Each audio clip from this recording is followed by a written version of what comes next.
या ठिकाणी आल्यानंतर इथं आपल्याला पदर पसरायचा आहे. महाराज एक ठिकाणी सांगतात ना, आईचा जोगवा लागेल. हे जोगवा याचा अर्थ काय महाराज? जोगवा याचा अर्थ काय? कवड्याची माळ गळ्यात घातली, आईच्या नावाने आले, जोगवा मागितला, हातामध्ये पुरणे घेतले, त्याच्यामध्ये कुठंतरी दारोदार गेले, एक भिक्षा अवलंबल्यासारखं केलं. हा जोगवा वेगळा आणि नाथबाबांनी सांगितलेला जोगवा वेगळा. आपल्याला जोगवा मागायचा, आईच्या दरबारामध्ये येऊन जोगवा मागायचा, हे कळलं पाहिजे. आपल्या ग्रामीण भागामध्ये कळलं पाहिजे महाराज. आणि सोप्या गोष्टी आपण त्यामध्ये आहे, सगळं आपल्या व्यवहारातून ते सगळं काही जाते. म्हणून आपल्याला जोगवा मागायचं. इथं आल्यानंतर एक महाराज पुढं सांगतात, द्वैत सारुनी माळणी घायलेन हाती बोधाचा झेंडा घेईन आणि द्वैत सरीत वारीला जाईल. हा एक विषय त्यांनी असा मांडला तुमच्या आमच्या पुढे. भेद नाही का, पुस्तक व्यवहारामध्ये म्हणतो तुझं माझं. हो, जसं संतांनी सांगितलं, विष्णुमय जग वैष्णवांचा धर्म, भेदाभेद भ्रमामंगळ, तसं हा भेद तुमच्या आमच्यामध्ये आहे सहज रूपाने. आणि नाहीतरी ग्रामीण भागामध्ये तुमच्या आमच्या या ग्रामीण भागामध्ये भेदाचं जेवणच नाही महाराज. भेदासहित जीवनच नाही, तुझं आणि माझं याच्याशिवाय तुमचं आमचं जीवन नाहीच आहे महाराज. कुठंतरी कुठल्या तरी गोष्टीवरून भांडण तंटा होणारच, कुठंतरी गेल्यानंतर काहीतरी होणारच. ह्या सगळ्या गोष्टी का होतात? या जीवनाला बाधक आहे महाराज. आणि जाता जाता सांगून जाईल हे का होतं, कलियुग आहे, हे होणारच आहे, हे चालूच राहणार आहे. मग महाराज सांगतात की भेदाभेद जो आहे तो भेदाभेद या ठिकाणी जातो. आता तुम्ही ज्ञानेश्वरी पारायण करायला बसला, महाराज व्यासपीठावर बसले, सकाळी सुरू झालं, कदाचित कधी कधी विनोदने सांगतात बसला इथं घरी लक्ष असतं माणसाचं, असू द्या. पण कधी कधी सांगावं असं वाटतं, इथं आल्यानंतर आपल्याला सुखाच्या प्राप्तीसाठी आपण काहीतरी करतोय, म्हणून जाऊ द्या मरू द्या, तिकडं लक्ष द्यायचं नाही. 7 दिवसाचा सप्ताह आहे असं म्हणून तुम्ही आम्ही चालतो. आणि हा प्रकार जो नाथबाबांनी सांगितलाय, हा जो प्रकार सांगितलाय तो ह्या 3.5 हाताच्या जेवणाचा सांगितला. महाराज म्हणजे माळ मी खाईल, हातीचा झेंडा घेईल, पण नेमकं माळ मी घालीन काय घेईल? बोध म्हणजे काय? बोध म्हणजे ज्ञान. आपल्याला ज्ञान व्हायलाच पाहिजे बरं का. मी म्हणतो बाकीचं देवा देवा धर्माचं ज्ञान नको देऊ द्या, बाकीचं ज्ञान काही कामाचं नाही, पण स्वतःचं ज्ञान व्हायला पाहिजे. मी आलो कुठून, मी आलोय कशासाठी, मला करायचं काय आणि मला जायचंय कुठं, ह्या सगळ्या गोष्टीचं आपल्याला ज्ञान व्हायला पाहिजे महाराज. बाकी जाऊ द्या. ज्ञानेश्वर महाराजांनी गीता लिहिली, जगद्गुरु तुकोबरायांनी गाथा लिहिली, तुमच्या आमच्या जीवनाचं सार हे नाथबाबाचं भागवत आहे. ह्या सगळ्या गोष्टी तुमचं आमचं सार आहे. पण हे सगळं सार काढल्यानंतर आपण आलो कुठून? आलो आम्ही दवाखान्यातून. आता कलियुगाचं उदाहरण सांगायचं म्हणलं, जन्मले दवाखान्यात. महाराज त्याची भाषा वेगळी आहे महाराज. जगद्गुरु तुकोबराय सांगतात, देशवेश नोहे माझा. हिथं आपलं काहीच नाही महाराज. देशवेश नोहे माझा, सहज फिरत आलो, करू सत्ता कवनावरी कोठे स्थिर राहिलो, पाय डोळा म्हणता माझे ते कैसा मोकलेलो, आणि परदेशी नाही कोणी अंध पांगोळ झालो, आता माझी करे चिंता दान दे भगवंता, पाठीपोटी नाही कोणी निर्वी सजन संता. तुमच्या आमच्या पाठीमागं कोण नाही महाराज. हिथं आलंय काय तसं सहजासहजी सांगितलं जातं ना, अरे मातीतून यायचंय आणि मातीतच जायचंय, मातीतून यायचंय नरहरी सोनार सुंदर वर्णन करतात. शरीराची होय माती कोणी नाही सांगाती, आयुष्यातली अवघी सारे कामे खोटी आणि अंती जाणे मसनवटी. जीवनाचं सार काय? काय आहे जीवनाचं सार? काहीच नाही महाराज. हो, जीवनाचं सार काहीच नाही. जगद्गुरु तुकोबर आहे का सांग, एका ठिकाणी सांगतात ना, कोण सुख धरले संसारी. हा प्रश्न तुम्ही आम्ही कधी देवाला केलाय का बाबा? आपलं चाललंय राड गाडग, मुलं बाळ पाहिजेच, हे निर्मिती केली त्याच्यासाठीच केली ना, सगळंच पाहिजे, पण आपण आपला विचार करायला पाहिजे. हो, महाराज सांगतात की बाबा संसारातलं सुख काय? कोण सुख धरले संसारे राहे सांगबा अरे, अवघ्या नाशिवंता बरे. सांग की आम्हाला सुख काय? आणि तुती तूही दुर्यांतरासी, तू मात्र जन्म देऊन मोकळा झाला, वेगळा झाला.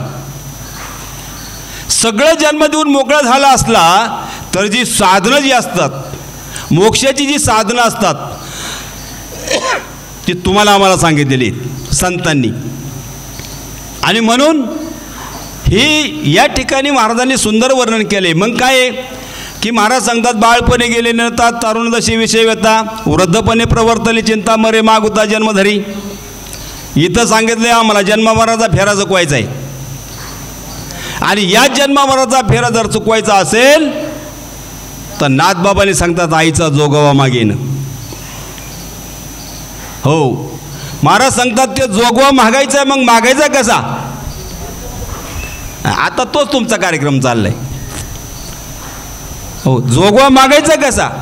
हो, नवविध भक्तीच्या करुणी नवरात्रा, पोटी मागेन ज्ञानपुत्रा, धरीन सद्भाव अंतरीच्या मित्रा, धंब सासऱ्या सांडेन कुपत्रा.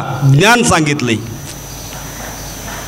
आपल्याला ज्ञान पाहिजे. हो, अज्ञान नको आहे आपल्याला. अज्ञान सांडून द्यायचं, ज्ञान पाहिजे आपल्याला. हो, मग नवविध भक्तीच्या करुण नवरात्र म्हणजे काय? हो, नवविध प्रकार सांगितले. 9 अर्चने, सेवा आहे, हे श्रवण आहे, कीर्तन आहे, 5 सेवन आहे, ह्या भक्तीचं सांगितलं आहे. त्यातली एक भक्ती तुमची आमची आता चालू आहे. मला ज्ञान दे, माझं अज्ञान दूर कर, आणि मला काय कर, माझ्या पोटी मला एक ज्ञानवान पुत्र दे. तुमच्या लक्षात नाही यायचं प्रवचन लवकर मला माहिती आहे, कारण याच्यात विनोद सांगणार नाही मी अजिबात. नाही, विनोद नाही सांगणार. मला ज्ञान दे. आपल्याला मुलं आहेत ना, मग कशाला मुलगा पाहिजे? मला अज्ञानी नको, मला ज्ञानी मुलगा दे. माझ्या अंतःकरणामध्ये ज्ञानाची प्राप्ती होऊ दे. याचे कारण आहे महाराज, ज्ञान कशाला पाहिजे. मग याच्यातलं एक ज्ञान कशाला पाहिजे हे असं जर सांगायचं म्हटलं तर संतांनी त्याचं वर्णन केले. हे 3.5 हाताचा देह दिलाय ना, त्याच्यामध्ये महाराज सांगतात ओले मृत्युकेचे मंदिर आणि त्यामध्ये 6 उंदीर. आता तुमच्या लक्षात येईल नेमकं. ओले मृत्युकेचे मंदिर, त्यामध्ये 6 उंदीर. आता हे 6 उंदरांची नावं सांगतो मी, त्याच्यासाठी हा अभंग मुद्दाम घेतलाय.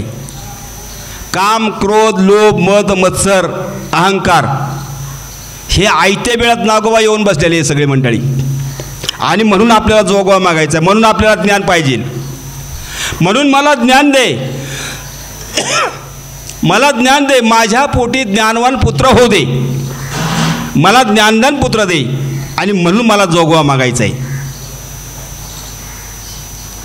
आणि मला ज्ञान प्राप्त झाल्यानंतर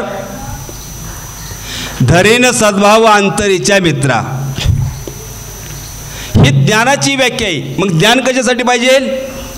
ज्ञान याच्यासाठी पाहिजे, अंतःकरणाचा जो काही विषय आहे, अंतःकरणामध्ये काम क्रोध आहेत त्याच्यासाठी ज्ञान पाहिजे. प्रत्येकाचा विषय वेगळा आहे. डोळ्याचा विषय वेगळा, कानाचा विषय वेगळा, बुद्धीचा विषय वेगळा. सगळ्या गोष्टीचं ज्ञान पाहिजे. आणि प्रत्येकाला प्रत्येक गोष्टीचं, कानाला कानाचं ज्ञान पाहिजेच, डोळ्याला डोळ्याचं ज्ञान पाहिजेच, जिव्हेला रसाचं ज्ञान पाहिजे, सगळ्याला सगळं ज्ञान दिलेलं आहे. पण कलियुगामध्ये याचं जास्त ओव्हरफ्लो झालाय.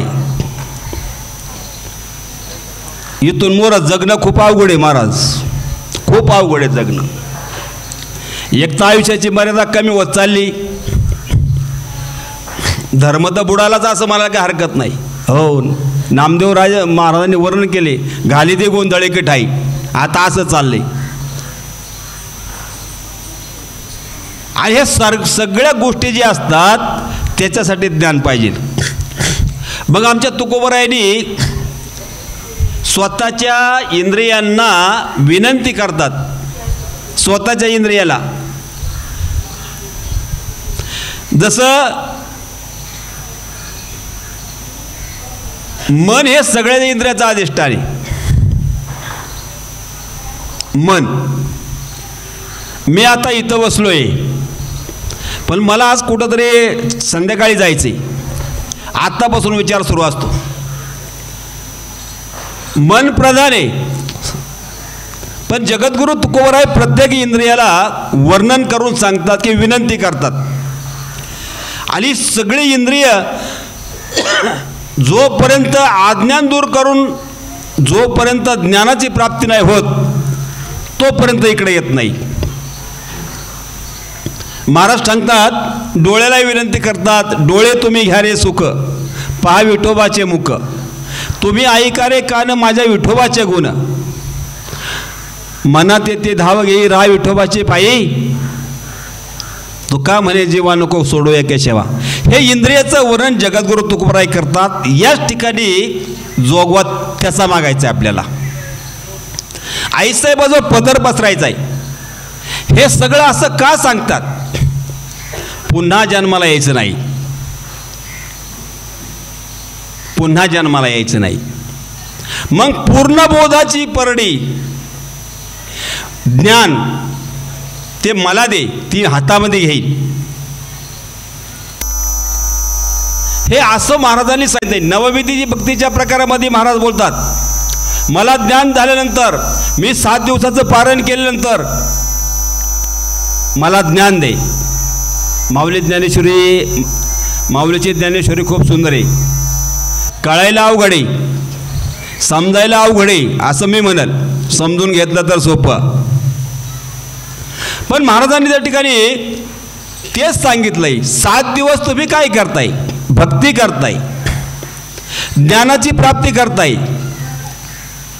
आणि हे प्राप्त जे विषय आहे तो प्राप्त त्या 3.5 हातासाठी, जगासाठी काही नाही महाराज, काहीच नाही, कुणासाठीच काही नाही. मी आता सांगून गेलो, अवघी सारे कामे कोटी अंती जासी मसनवटी. या देहाचं सारखं आहे. म्हणून जन्माला आल्यानंतर हा जो एक सांगितलं हे की नाथबाबांनी त्याचं वर्णन केले, अनादी निर्गुण, निर्गुणाचं सगुणपणामध्ये आले. आता तुम्ही निर्गुण म्हणून जरी आता या भागामध्ये म्हटले तर सगुणपणाने तुम्ही आम्ही पाहतोय. आणि जोपर्यंत सगुणपणाने निर्गुणाचं ज्ञान होत नाही तोपर्यंत निर्गुण कळत नाही. मग हे ज्ञान आपण भक्तीच्या रूपाने सगुण स्वरूपात पाहतो आईसाहेबांच्या दरबारामध्ये. आणि म्हणून या ठिकाणी महाराजांनी सुंदर वर्णन केले की जोगवा मागितलाय, ज्ञानाचा पुत्र मागितलाय, भक्ती मागितली. आणि भक्ती मागितल्यानंतर महाराजांनी एक ठिकाणी वर्णन करतोय, आत्ता झाले मी साजनी.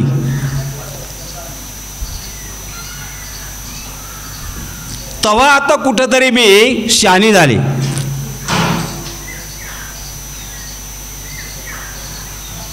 कुठंतरी मी शहाणी झाले का? ज्ञानाची प्राप्ती झाली म्हणून.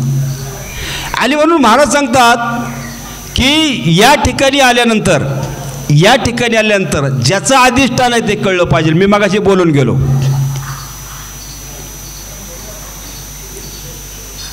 ज्याचं अधिष्ठान ते कळलं पाहिजे. हिता हा एक प्रकार मी अजून सांगून जाईल. नवस हा प्रकार एक नाथबाबांनी सांगितलाय, पुढं सांगणार आहे मी थोडंसं. हे नवसासाठी नाही आहे, हे कौटुंबिक नवसासाठी नाही आहे, हे प्रपंचाच्या संसाराच्या नवसासाठी नाही आहे, नाही का? की महाराज सांगतात नवस हा नाहीच आहे. आता हे आपलं अज्ञान, हा आता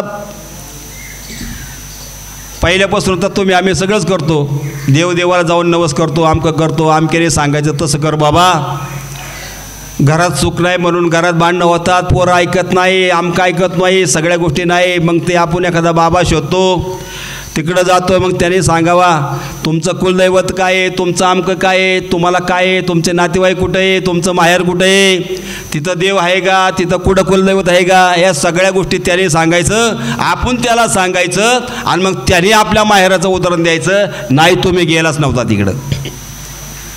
याच्यासाठी नाही आहे हे, त्याच्यासाठी नाही, हे स्वतःच्या उद्धारासाठी साधन सांगितलंय, ज्ञानाची प्राप्ती म्हणून सांगते. आता मी झाले निसंग आणि विकल्प नवऱ्याचा सोडीला संग, काम क्रोधये झोडिये मांग, आणि केला मोकळा मार्ग सुरंग. नाथबाबा वर्णन करतात त्याचं, निसंग झाले, मला संगच नाही कोणाचा. आता संघ हा एक प्रकार, संघ म्हणजे संगती, संघ असावा, संगती असावा, नाही नसावा नाही, संगती असावा, पण चांगल्याची संगती असावा. आपल्या भाषेत सांगितलं माहिती, संतांची संगती असावा, साधूची संगती असावा. बाकीची संगत काय कामाची? बाकीची संगत अवघी सारी कामी खोटी, बाकीची संगत काय कामाची नाही, साधूची संगती. ज्ञानोबराय सांगतात ना, संतांच्या संगती मनोमार्गगती आकाळ श्रीपती येणे पण ते, हे त्यांच्या संगतीने, आणि त्यांचीच संगत तुम्हाला लाभली, त्यांची ज्ञानेश्वरीचं अधिष्ठान तुम्ही घेतलंय, आणि आईसाहेबाच्या दरबारात आलाय आणि जोगवा मागताय महाराज तुम्ही. आणि म्हणून हे संतांनी सांगितलंय, हे त्रिगुणात्मक जग सांगितलंय, अनादीचं म्हणून सांगितलंय. कुळीची कुळदेवता आणि केली ठावे संतांनी, आम्हाला काहीच माहीत नव्हतं, पण संतांनी आम्हाला सांगितलं निर्गुण निराकार, निर्गुण अनादी काय. मग आपण त्यांचा संग करायचा आहे. त्रिविध तापाची करया झाडानी, हे ताप तुमच्या आमच्या शरीरामध्ये ते घालवायचे, आणि मग निसंग व्हायचे संतांच्या संगतीने. तुम्ही आम्ही संगती करतो, संगतीचा परिणाम कधी कधी दुष्परिणाम पण होतो, म्हणून संतांचा सहवास महत्त्वाचा आहे, संतांचा सहवास महत्त्वाचा आहे.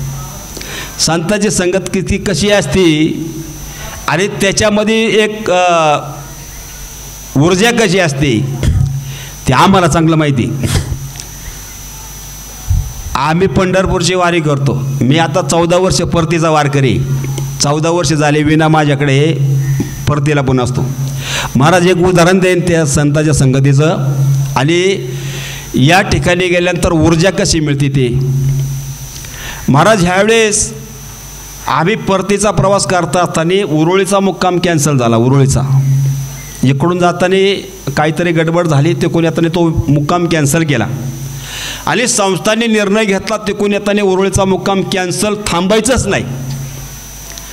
रोजची चालायची रुटीन होती 25 किलोमीटर 30 किलोमीटर, हे रोजचं चालायचं काय वाटत नव्हतं. ज्यावेळेस ते दुसऱ्या दिवशी ते मोबाईलला त्यांनी काही सांगितलं नाही, मोबाईल आलं की बाबा उरुळीचा मुक्काम कॅन्सल झाला आहे, आणि आपल्याला वरवंडवरून डायरेक्ट लोणी काळभोरला मुक्कामाला यायचे. असं म्हटल्याबरोबर आता 45 किलोमीटरचं अंतर चालायचं एका दिवसामध्ये, ती काही सोपी गोष्ट नाही. एक ऊर्जा असते, एक अधिष्ठान असतो महाराज. आम्ही 5ला वरवंड सोडलं आणि 7 वाजता लोणी काळभोरला आलो. 12 तास माणसं चालत होती, 12 तास माणसं चालले. पण कुणाला तरी त्यांच्या एका महाराजांना सुचलं की बुवा आपण एक PM गाडी ठेवा. काही लोक 80 वर्षाची 70 वर्षाची ती गाडीत जातील, पण वारकरी हा निष्ठावान असतो, ते आज मला कळलं. एकानेही ते सगळं गेले नाही तिकडं, आणि शेवट 7-7:30 वाजता आरती घेऊन आपला मुक्काम तिथं त्या लोणी काळभोरमध्ये केला. सांगायचं एक अनुभूतीचं एक अनुभवाचं एक तत्त्व सांगता येईल या ठिकाणी. ज्या ज्या ठिकाणी आपल्याला जायचे त्या ठिकाणची अनुभूती आपल्याला यायलाच पाहिजे आणि ती अनुभूती आल्यानंतर तुम्हाला त्या प्रकारचं आचरणच करायला पाहिजे. इथं आचरणाला जास्त किंमत आहे महाराज. ज्या ज्या ठिकाणी तुम्ही आम्ही जातो, खरं तर माणसं तुम्ही आम्ही हा ग्रस्त आश्रम खरं तर लई आता सांगू नाही सगळ्या गोष्टी काही की लई तुझ्या माझ्याच आहे. सगळ्या गोष्टी अगदी विरोधाभास असतात. सगळ्या चांगलं हा नसतंच. चांगला मार्ग तुमच्या आमच्या जीवनामध्ये कोण सांगेल असं नाहीच आहे. पण खरं कधीतरी तुमचं आमचं भाग्य म्हणून इथं पारायण सोहळा चालेल, कुणी पंढरीची वारी करेल, कुणी सगळ्या वाऱ्या करीत असेल, कुणी देवदेवताला भजत असेल. ह्या सगळ्या गोष्टी तुमच्या आमच्या जीवनामध्ये घडल्या पाहिजे आणि म्हणूनच खरं नाथबाबा सांगतात आता झाल्या मी निसंग. विकल्प हा तुमच्या आमच्या मनात संशय असतो सगळ्या गोष्टीचा. विकल्प नवऱ्याचा सोडी याला संघ. विकल्प हा मालक म्हणून सांगितलाय, त्याचा मी संघ सोडलाय कारण त्यांनी मला लई त्रास दिलाय. हो, याच्यामध्ये एक सांगून जाईल, त्यांनी मला लई त्रास दिला. जीवनातला नवरा बायकोचा संवाद वेगळा आहे, नवरा बायकोची भांडणं वेगळी आहेत, पण इथं अंतकरणातला विषय त्यामध्ये सांगितला आहे की आता मी झालेली संघ. विकल्प नवऱ्याचा सोडीला संघ आणि काम क्रोध हे झोडीले मांग. सगळ्यात महत्त्वाचं वर्णन ते महाराज राग आवरा. म्हणून आमच्या नामदेवराने एकच सांगितलंय, अहंकाराचा वारा न लागो राजसा माझ्या विष्णुदासा भाविकाशी. म्हणून विष्णुदास होणं गरजेचं आहे. हो, तुम्ही आम्ही किती जवळची माणसं आहे महाराज. हो, आमची कधी कधी तुमच्या गावाची चर्चा चालते, अरे चरवली गाव इतक्या जवळ असून पंढरपूरच्या वारीला माणसं नाहीत, इतक्या जवळ असून आज चरवली गावची दिंडी नाही. हो का, आम्ही सगळी नोकरीला असून आम्ही दिंडी काढली, उशिरा का होईना, सगळे सर्व्हिसला होतो पण काढली. आज एवढं मोठं गाव असून माऊली ज्ञानोबाच्या पदस्पर्शाने पावन झालेलं गाव, पंचक्रोशीतलं गाव आणि पंढरपूरच्या वाटेनं कोणीच नाही. अशी आमची कधी कधी विनोदाने बसतो. कधीतरी कोणतरी म्हणलं होतं महाराज आम्ही जागा घेतली. ते सोमत तापकीर आम्ही संगच असतो बघा, ते तिकडं राहिलं आहे पायपाची तिकडं. ते म्हणतात महाराज जागा घेतली, आता आम्ही पण दिंडी काढणार आहे. कधी तुमचं डोळ झाकल्यावर ह्या सगळ्या गोष्टी का सांगावं असं वाटतं. हो, जीवनाचं सार त्याच्यामध्ये काय आहे महाराज, काय जीवनाचं सार काय आपल्यामध्ये. प्रपंच होणार आहे, हो, संसार होणार आहेत. माऊली ज्ञानोबाने संसार केला, अवघाची संसार जगाचा संसार केला. तुकोबाराने संसार केला, संसाराने त्याला भरपळून काढलं महाराज. तुमचं आमचं काय जीवनामध्ये आहे तेच आहे ना. महाराजांनी सांगितलं त्यांच्या जीवनाचा सार. पाठीमागच्या वेळेस मी सांगून गेलो, संसार तापलो मी देवा करिता ये सेवा कुटुंबाची. म्हणून तुमचे धरेले पाय येव माझे आहे पांडुरंगे. आपलं कुठे आपलं वाटोळं झालं तरी पांडुरंगाचं नाव नाही. कशाला जन्माला घातलंय मला. कधी कधी तर सांगावं वाटतं, कशाला मुलं झाली, कशाला लग्न केलं तुम्ही. हा जीवनाचा सार नाही महाराज. हा सार एकच, जन्म मरणाच्या कचाट्यातून जर सुटायचं असेल. आणि आता जे करतंय ना, मी सांगून जाईल. आता मी कधीतरी वाचनात आले माझ्या एक ठिकाणी सुंदर असे एक क्लिप आली होती मोबाईलला. आता जे जगतोय ना तुम्ही आम्ही, आता जे जगतोय किंवा आता तुम्ही आम्ही या ठिकाणी पारायणाला बसलोय, माऊली ज्ञानेश्वरीचं पारायण करतोय, हे जन्मल्यानंतरचं नाही. अलग लक्षात मी काय बोलतो ते, हे जन्मल्यानंतरचं नाही. आता तुम्ही आम्ही भाग्याने, तुमचं आमचं भाग्य चांगलं म्हणून भगवंताच्या सानिध्यामध्ये, आईसाहेबांच्या सानिध्यामध्ये तुमचा आमचा हा ज्ञानेश्वरी पारायण सोहळा चालला, हे आत्ताचं नाही. आता म्हणता तुम्ही कवाचं आहे मग.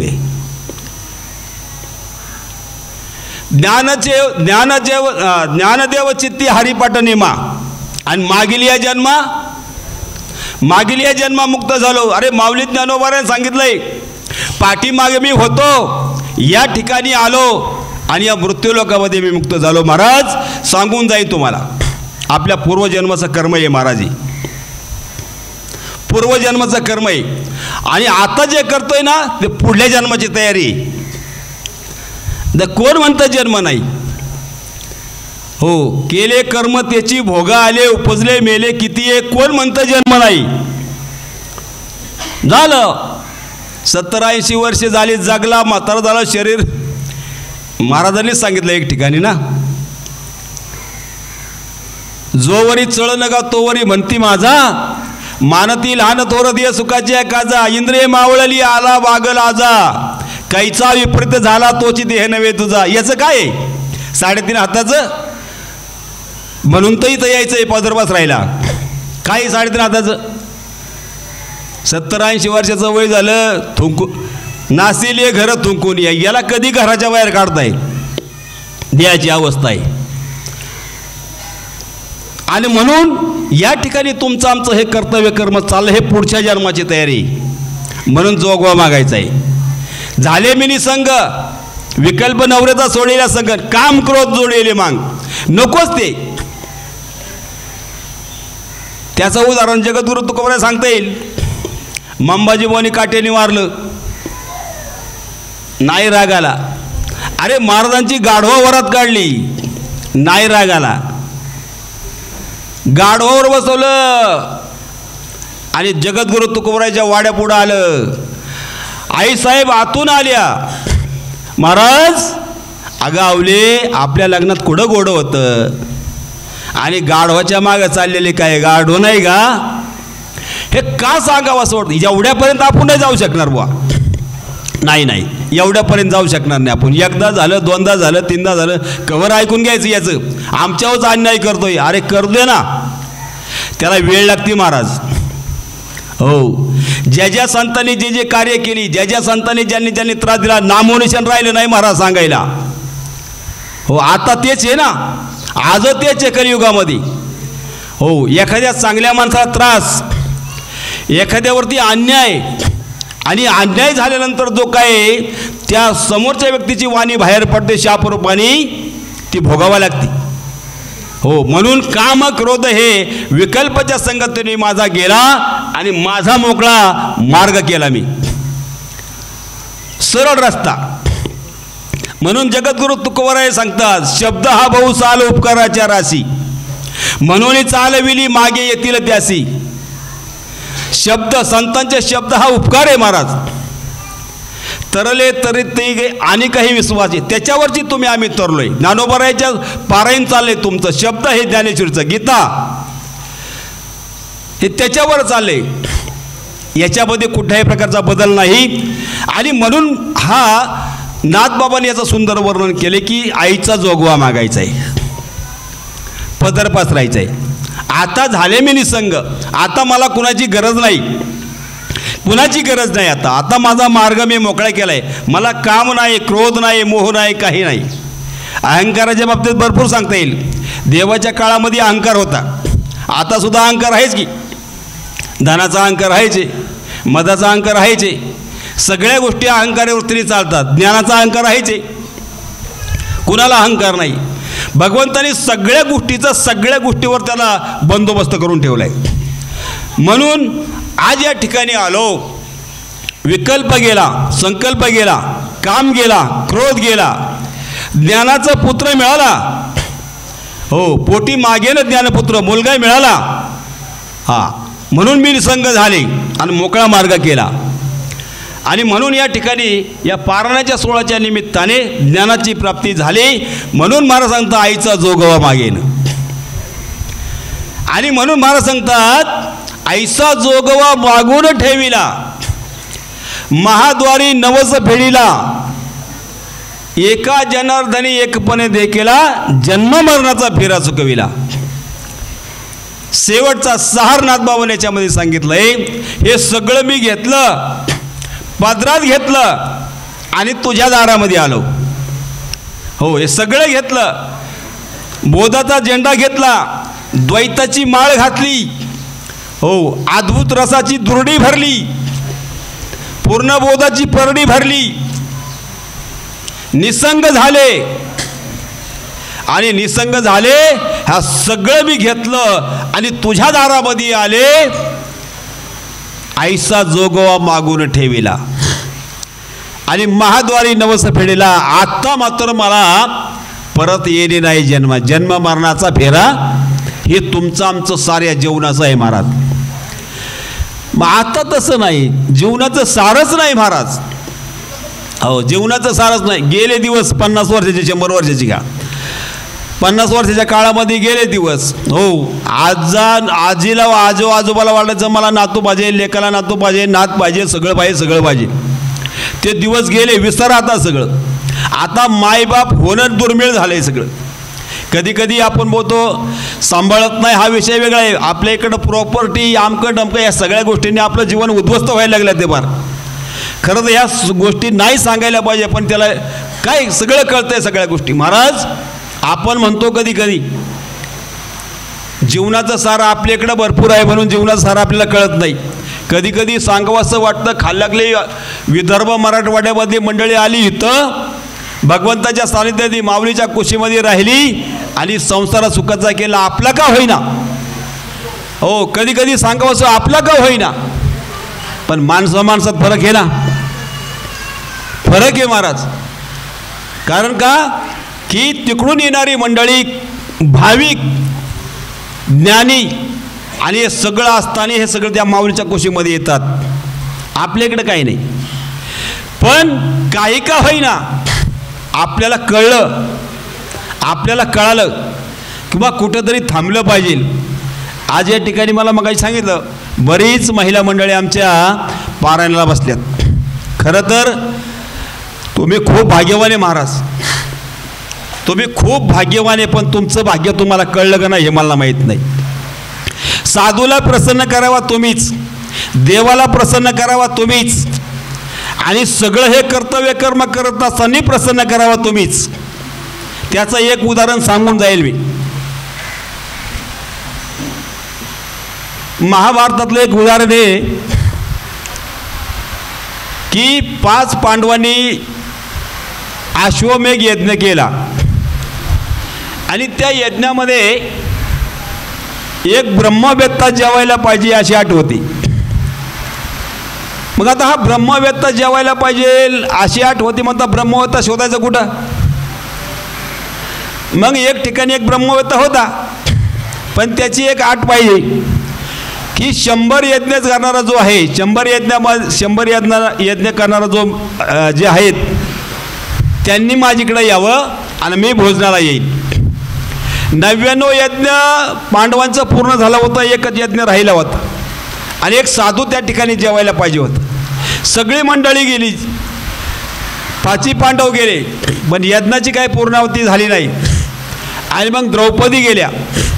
द्रौपदी अशा गेल्या की जिथून निघाल्या तिथून भगवंताचं नामस्मरण करत करत त्या आश्रमापर्यंत गेल्या. आश्रमापर्यंत गेल्यानंतर हात जोडले, साधूला हात जोडलं आणि आता तरी तुम्ही जेवायला यायला पाहिजे.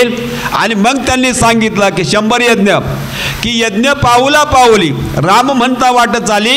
100 यज्ञ पूर्ण झाले, साधू जेवायला आला, साधू जेवायला आला आणि यज्ञ पूर्ण झाला. महाराज तसं तुम्ही भगिनी पुरुष मंडळी या ठिकाणी आल्या आणि आईसाहेबाचा पदर पसरला आणि काय सांगितलंय, आता मी झाले साजनी, मला संग नकोय, काही नकोय, विकल्प नकोय, काही नकोय, आता मी मोकळी झाले, माझा मार्ग सुखकर केला आणि मार्ग सुखकर केला. तुझ्या दारात आले नवस फेडायला. नवस फेडला, काय नवस फेडला, एका जनार्दने एक पर्यंत केला आणि जन्म मरणाचा फेरा चुकविला.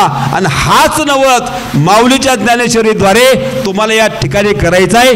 पदर पसरायचा आहे आणि पदर पसरून काय मागायचंय, मला ज्ञानवान पुत्र दे, मला ज्ञानवान पुत्र दे, असा पदर पसरायचा आहे आणि जन्म मरणाचा फेरा चुकवायचा आहे. या ठिकाणी पुन्हा मला एकदा सेवेची संधी मिळाली.